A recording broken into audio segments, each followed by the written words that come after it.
right. Good morning, everyone. I am here with my dear friend and a very special guest today, Peter Dennis, author and founder of The Channeling Connection. Peter is an expert in all things channeling. He is a channeling facilitator and past president of the Richmond Hill Board of Trade, the Human Resources Professionals Association of Windsor and District, and the Ontario chapter of the International Graphoanalysis Society. He's a certified consulting hypnotist, a meditation teacher, and, as mentioned, channeling facilitator. He has worked with human resources executives to major business organizations and has taught HR management, emotional intelligence, metaphysics, spiritual development, and self-reliance as a university lecturer, college professor, and adult education teacher. Peter continues to write, talk, give work with channelers, teach spiritual development, and he also helps train people in expanding their channeling connection, which we will dive a little bit into today. Peter, welcome to the show. Thanks so much for joining us today. Well, thank you very much for inviting me. Yeah, this is a pleasure. It's been a couple of months since we've last talked, I guess, and that was most enjoyable. Absolutely. There was an instantaneous recognition, and I know from experience, people like you are so needed during this time because there's a lot of folks that are getting these sort of intuitive nudges, right, or these inklings that, okay, maybe there are some, spirit guides or, maybe things in the unseen realms, right, that want to either connect with me, help me on my life purpose. And Peter does the very important work of helping people get primed and ready, and to also give them like the techniques and tactics to channel safely. Peter, do you want to share a little bit about what brought you into this, out of all things, right? You have a very, very structured experience and a very rich educational background. So what brought you into the worlds of channeling and how did you get started there? Yeah, it certainly was not by design. I had been in business pretty much all my working life and retired at age 65.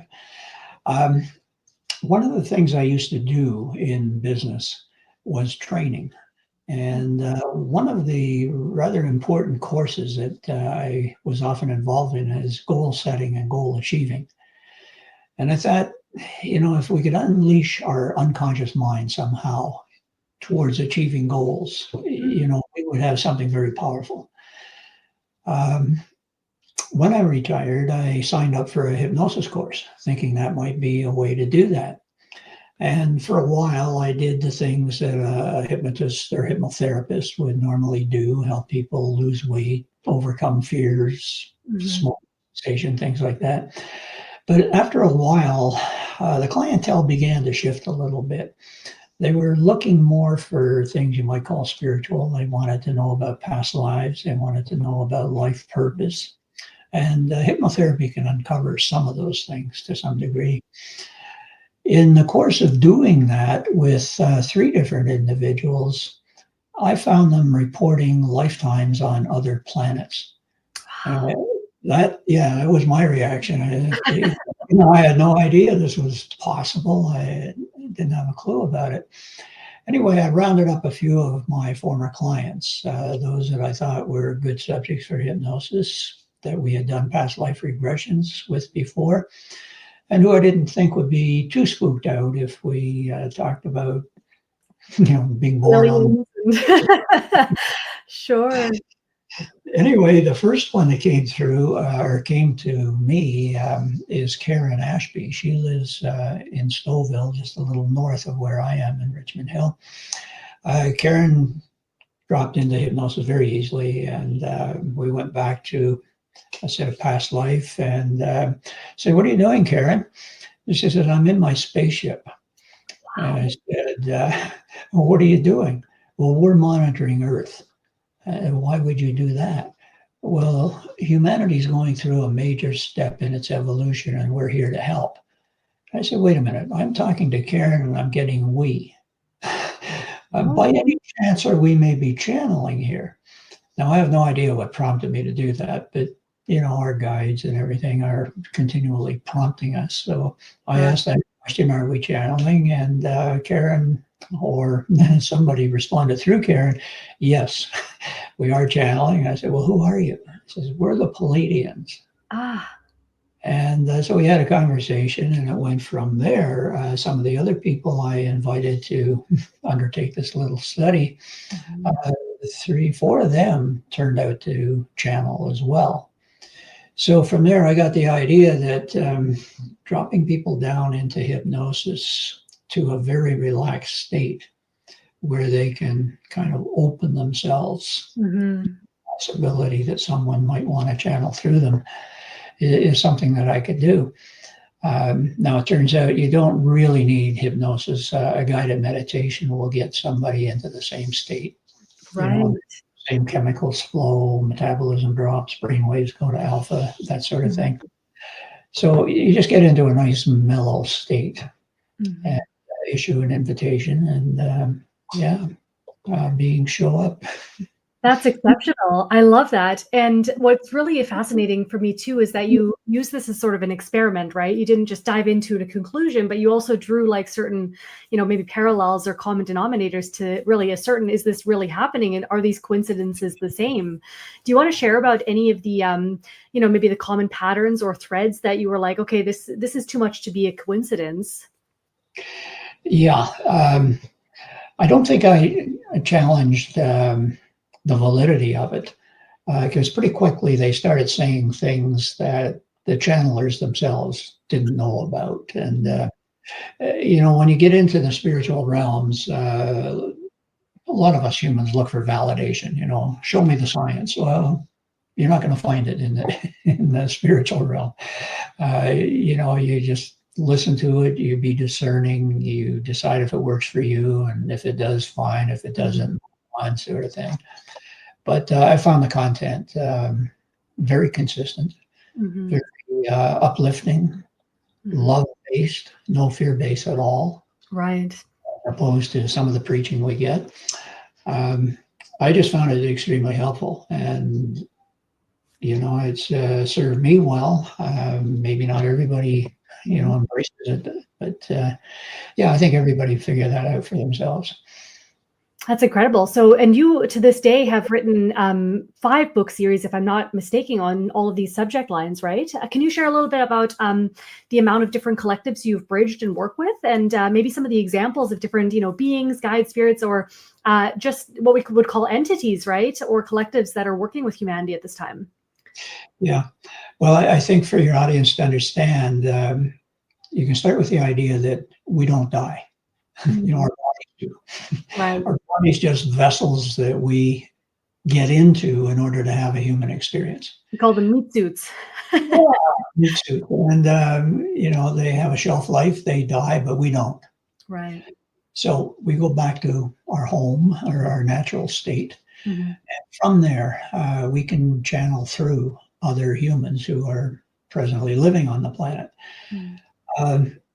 So I've talked to Albert Einstein, Jesus, Mother Mary, Mary Magdalene, some of the Ascended Masters, Saint Germain, and then some of those who no longer have, none of those have bodies in that state, but some who never did, archangels, for example. I've talked to Michael. As a matter of fact, I asked Michael to stand by whenever we're starting to channel, especially with new people, and just make sure that it's only beings of the light that we are dealing with.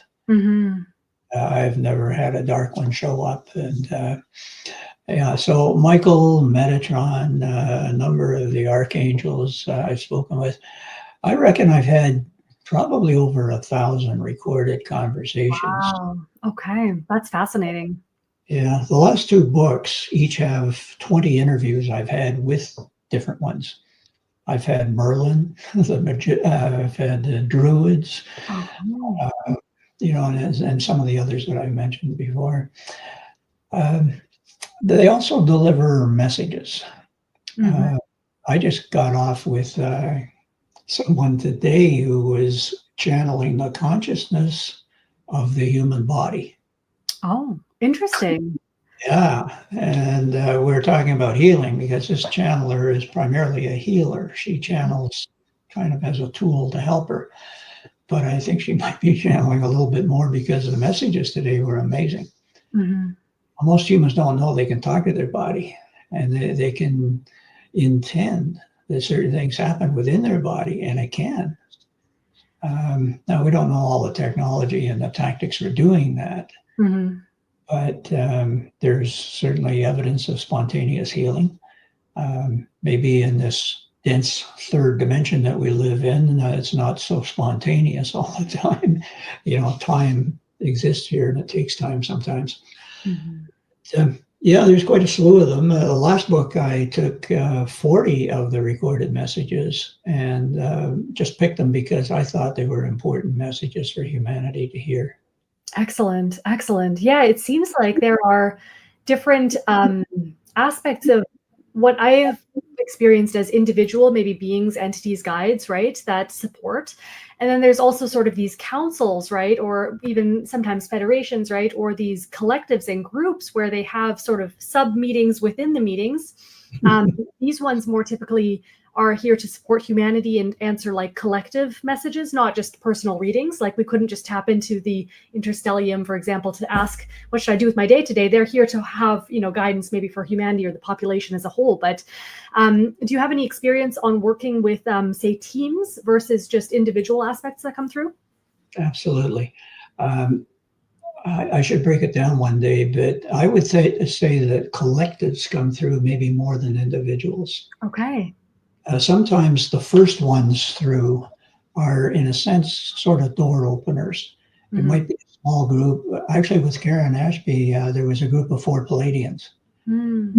They made it clear that they would be around for a while so that Karen would really solidify the connection and the ability to connect.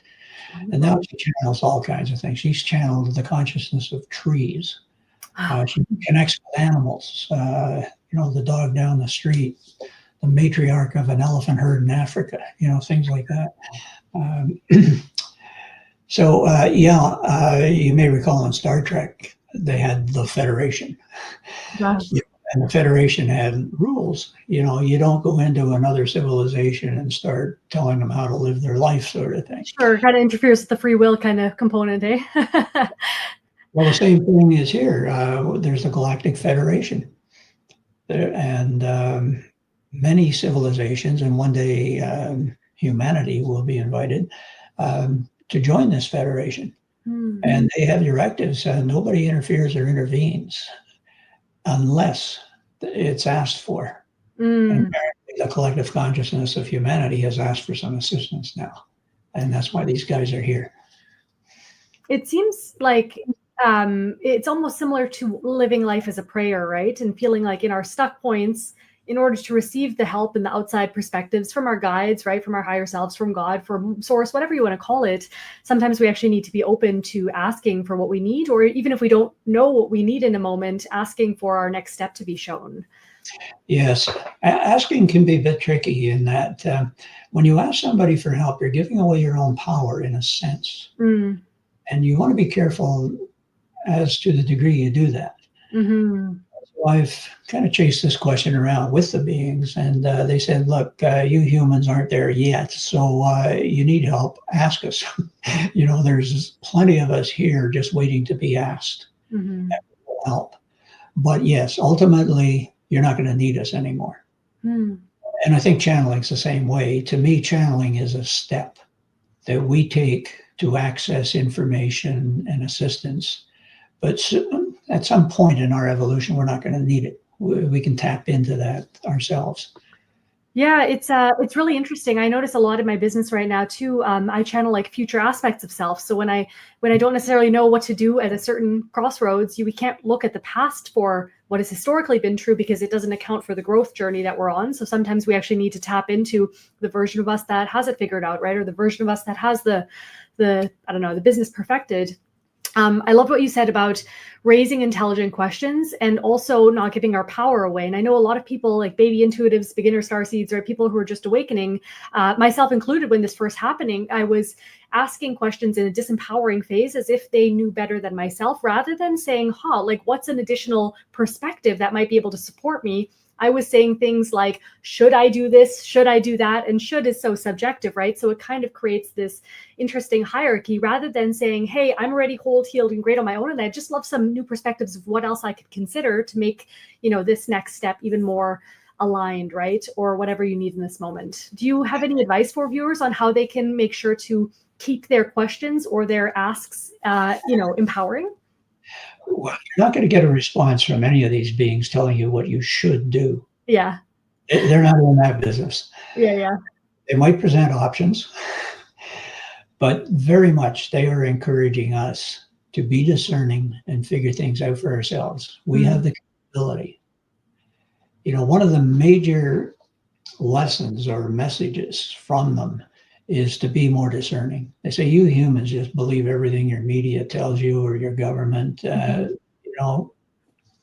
Pay attention and think it through for yourself. To some extent, these guys are all lying to you.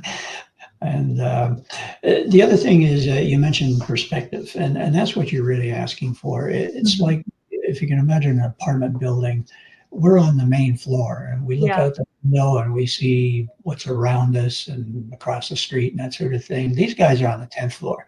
They look out, they just see more than we do, but they're not always right.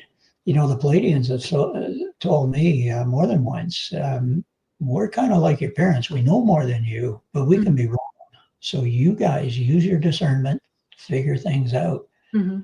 That's, I think, probably about the number one or maybe the number 3 message that they come through with. Yeah, that's interesting. I agree with that a lot, and I love that, those beings that truly have either your best interests at heart or are coming in real love and presence. They're not here to kind of do that. And I'd love to actually ask you a little bit about how do we discern some sort of like false light messages, right, or those distorted messages. And personally, what I've experienced is the ones that feel sharp, kind of scary, or too good to be true. Like they touch your ego in a way that makes you feel like you're about to be like the next superstar, the millionaire. Those ones are the ones to be like, okay, whoa, like who am I actually talking to, and like what intentions do you have? Not saying that we should approach this with a fear-based lens. I think play and curiosity is probably our best guide, but could you give some advice for people who are starting out on how to really discern, do the beings have their best interests in mind, or when can we take a look at messages that might need a little bit more clarification?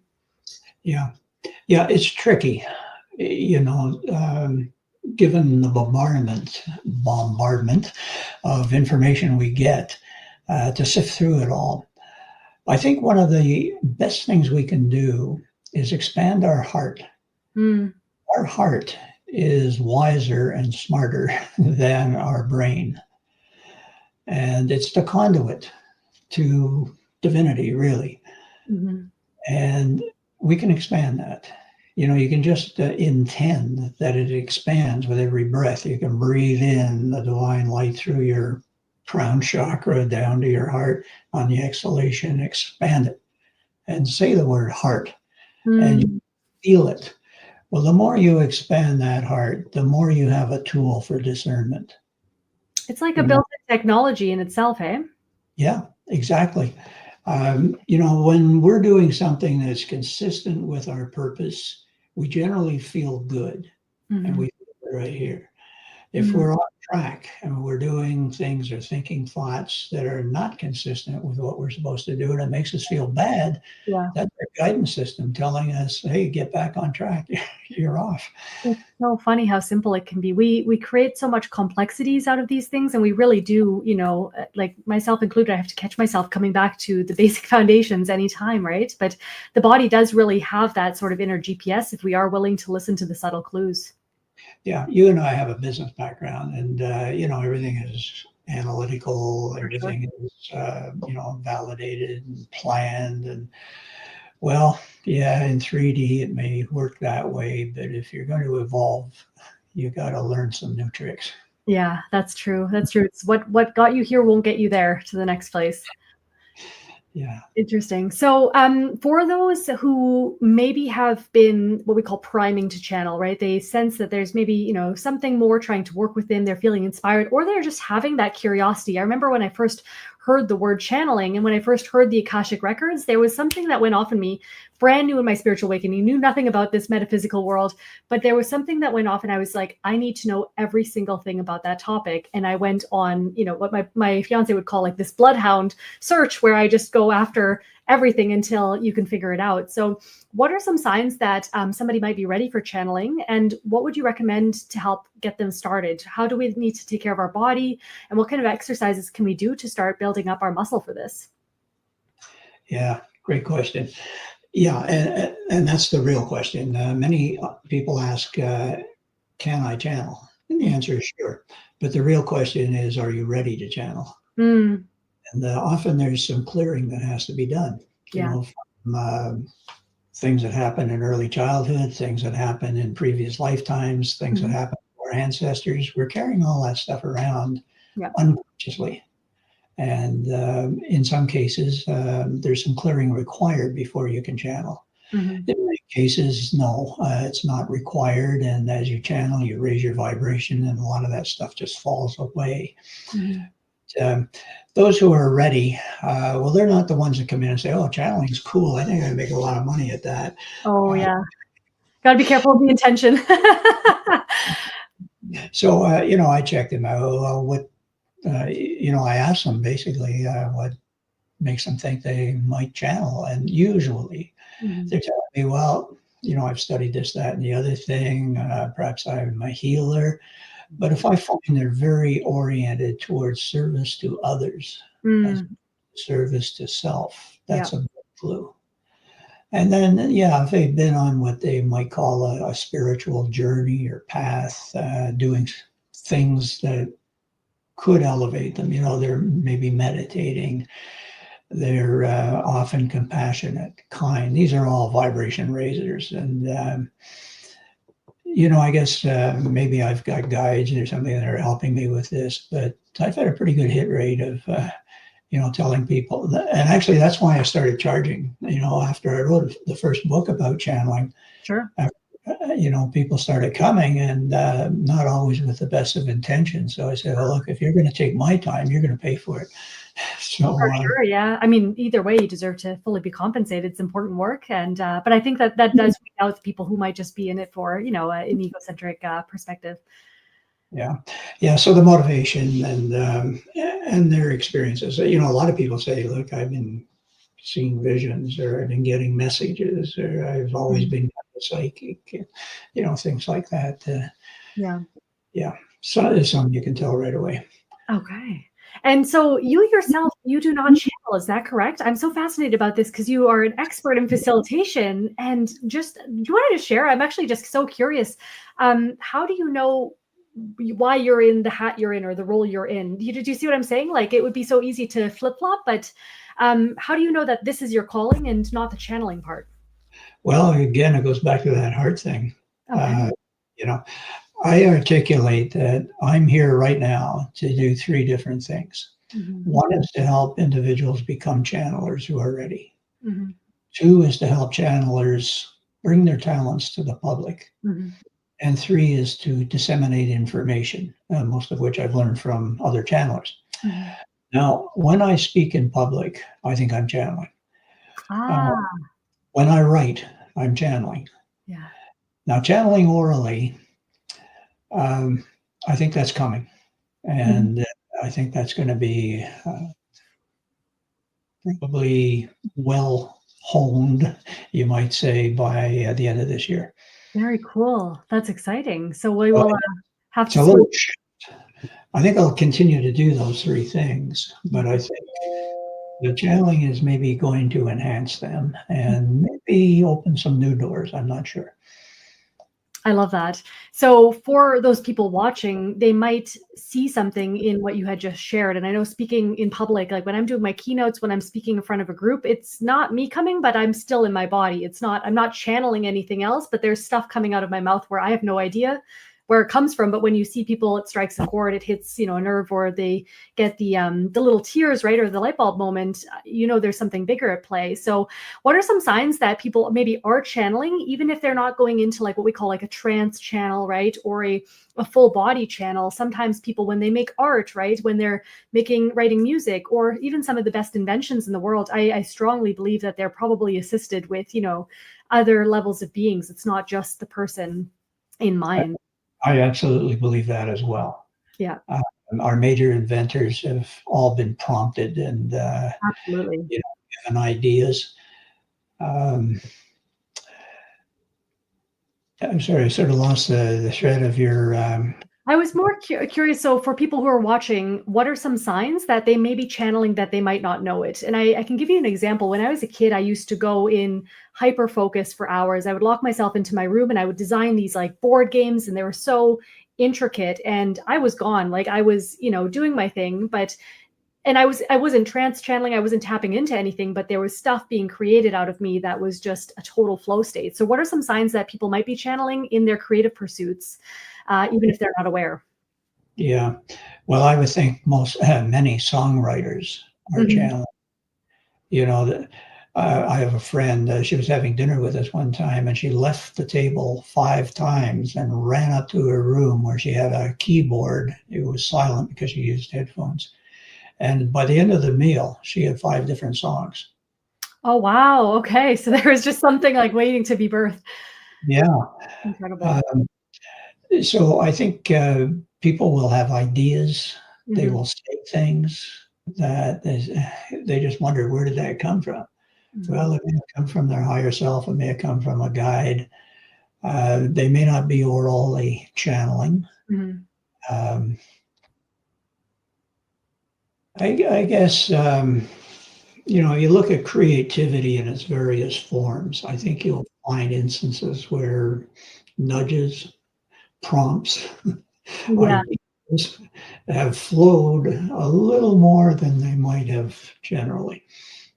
It's funny. It's almost like a perfect fitting puzzle piece without effort is how I like to sometimes describe it. When you're in the shower, you're in a relaxed state, you're not even focused on problem solving. Sometimes there's something that fits so good and it's like totally mind blowing, but there was no effort. It just arrived almost wrapped in a bow, like just ready for you. Yeah, it's effortless. Yeah, And, um, and yes, you won't figure it out with your head or your mind. It'll right. be a heart thing that it feels right. Yeah. Yeah. So I know you're a big fan of personal development. Obviously, that's you've got a wealth of experience personally, professionally there, and you're also somebody who is, from what I understand, a pretty good advocate of AI. So how do you kind of combine these worlds of personal development, AI, channeling, and for people who are on this growth path, what's your secret sauce, or like what do you recommend? How do you work with these things? Hmm. The last book involved 20 interviews that I had. And the first 6, I think it was, I interviewed somebody, Zoom, this was over Zoom, and Zoom has a component called Fathom, which will give you a transcript. Mhm. Well, I would take that transcript, or sometimes even before that, I would just take the recording, the audio recording, and I'd sit and play it with pen and paper. And as each idea came, I would write it down, and then I'd take these pages and I try to make an article out of it. And then I'd send the first draft back to the channeler, and he or she might make some changes and send it back to me. And I'd say about 15 or 20 hours later, I'd have an article for the book. Well, with Fathom, it gives me the Zoom conversation in sort of like he said, she said, or I said, they said, whatever. It's a transcript of what happened, maybe 20, 25 pages. I can give that to ChatGPT and say, would you please make me an article of 1,000 words, Mhm. grammar, spelling, and punctuation correct, Mhm. make it flow with ease and just maybe friendliness or something. Right, your little tone, exactly. Bing, out comes the article. Send it to the channel and they say, wow, send it back, and it's in the book. So something that would take maybe 15 to 20 hours is Mhm. now taking me about half an hour. It's insane, and what's funny about this too is they've talked about this in the prophecies. They haven't called it AI, they haven't called it ChatGPT, but in places like the Celestine prophecy, for example, they talk about this time where we're entering a faster, let's call it timeline, right? And people are going to be refocused back on their creative pursuits and actually using that to make art, their best work, their most original things that require the human element, because we can outsource it to, the machines, as they call it, even if it is referring to AI. So it's funny to see that even these most advanced things, people do have their mixed beliefs on it, but it has been talked about for a while, and it really is here to stay, right? So we can choose to accept it and use it to support us being, laser focused on our zone of genius, or we can, resist and fight it. But essentially, I don't think it's going away anyway. Absolutely not. I'm sure when the wheel was first invented, there were some people that feared it. Oh yeah, we all fear change sometimes. Or something, Right. Yeah. Wonderful. So for those viewers, yes, it's like anything else. You can use it or you can misuse it. It's true, right? And sometimes there is that sort of adaptation period too, right, where people have to, I guess just acclimate, right, to life being changed. We do love our routines. We do love our our ways of thinking, right? So sometimes when it makes us forces us into a new path, there can be some adjustment times. Sure. And the programmers and engineers who have put these platforms together have not finished the job, really. There's fine tuning to do. Absolutely. And they're learning all the time. So this is early stages. There's probably going to be hiccups. You may have heard of that young guy in California who committed suicide with the help of GPT. Yeah. It'll improve. It'll get really good. And yeah. It'll be another expression of the divine, really. I have a question for you actually on that matter. And I tend to not want to go down, any fear-based things, but I do actually have pretty strong beliefs on this. And I think it's an important conversation. On TikTok, there's a trend right now where people are using ChatGPT to quote unquote channel. They're saying, act as the Pleiadians, act as my Akashic records, or help me to channel something. And what I've seen is mixed reviews. Some people love it, right? They're excited. They're getting messages that based on what ChatGPT probably knows about you in your searches, it seems relevant. Other times people are going, down the roads of like psychosis and having, some really adverse experiences. What's your take on like using AI to quote unquote channel? Do you think that is safe? Do you think we should be strictly like organic or something in between? Well, if you ask Chat, Pi, Gemini, any of those to simulate a channeling session, they'll do it pretty well. But it's a simulation. It's not the real thing at all. Right. As far as I know. Now, if you step back from that and say, well, listen, a human being is really a spirit and a soul taking in a body, a physical body, to have a human experience. Why couldn't a spirit and a soul inhabit a machine to have a mechanical experience? Well, it still is infinite. Anytime I think I know something, I pretty quickly find out there's more to it. Right. So I initially think that these platforms are done by programmers and engineers that give us access to everything humanity has done as much as they can. So if you want to know something about it, well, they'll contact the experts on that subject and they'll give you a readout on it. Fair enough. If it goes beyond that, where there actually is a spiritual essence inhabiting this in some way, I am hesitant to dismiss possibilities. Right. You can imagine them, maybe they can happen. I have no thought that they have happened, but that parallel of inhabiting a physical body to have a human experience, why not inhabit a mechanical body to have a different kind of experience? You're right. I do see that if we are infinite beings and we wanted to experience literally everything A to Z, that might include it, even if it doesn't logically make sense. Yeah, I guess time will tell. And on that subject matter, do you have any? What's your take on people who might be having trouble discerning around what we call like an interference, right? Interference from beings, guides, or even just interference on the clarity and the answers that they're requesting? You're thinking there could be a malevolent entity involved in this? Not necessarily, but what makes somebody susceptible to interference, mixed messages, maybe distortions in those? I know for me, I've seen things on a physical level, like if your body is not primed to a certain extent. Now, I'm not saying we all need to be like raw vegans for the rest of our life, but I think a level of physical health is required to hold the higher frequencies, right? Versus somebody who might be very unhealthy. Can they sustain that higher vibration? I'm not positive. But what would make somebody, I guess, more susceptible to any types of interference or even just messages that don't really fully land? You're really opening a very big can of worms here. The Pandora's box. There are many things that Okay. could cause that interference. I'll give you an example of ancestral memory. Somebody was experiencing diarrhea. Okay. Turns out, based on channeled information, you don't have to believe this, but the story goes that their ancestors centuries ago were in the presence of high vibrational individuals who were on the planet, had enslaved these ancestors, tortured them. And I guess when you're tortured, you evacuate or eliminate. And so the diarrhea is the cause of it is this ancestral memory of being abused.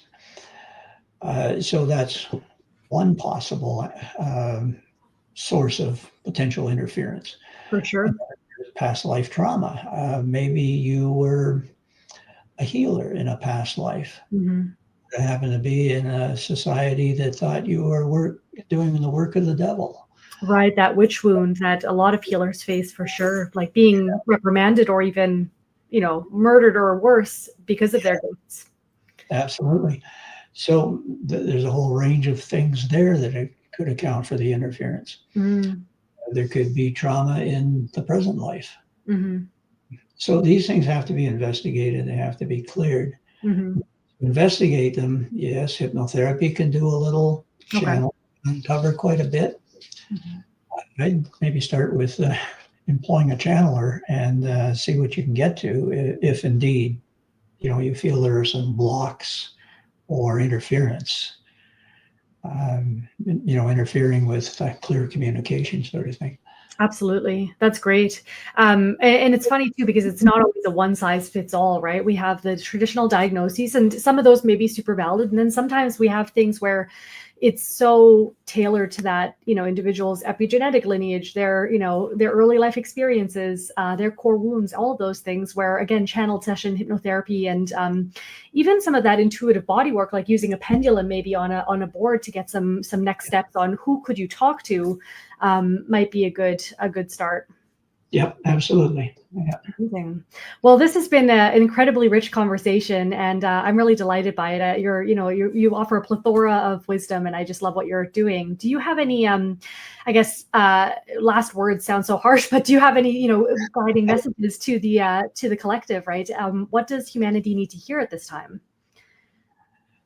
The biggest message that comes through is spoken by many of the beings, but Jesus has spoken it very largely in channeled sessions. When he was on earth, our records of that say he was preaching love your neighbor and love God. No, they got it wrong. He said, my number one teaching was self-love. You cannot love other people or anybody or anything until you love yourself first. So I said, well, look, I think a lot of us are walking around thinking pretty good of ourselves. We don't hate ourselves, but he said, most of you got a little work to do. I said, okay, well, what shape does that work look like? Or how do we do it? He said, well, here's one way. He said, look in the mirror, look in your eyes and say, Melissa, I love you. And give yourself a hug. Now, I think there's a couple of other ways. One is we often reflect back on our life and we identify times that we regret. And we say, shit, I really blew it there. I wish I could live that over. And well, if you keep thinking that way, you're lowering your vibration Interesting.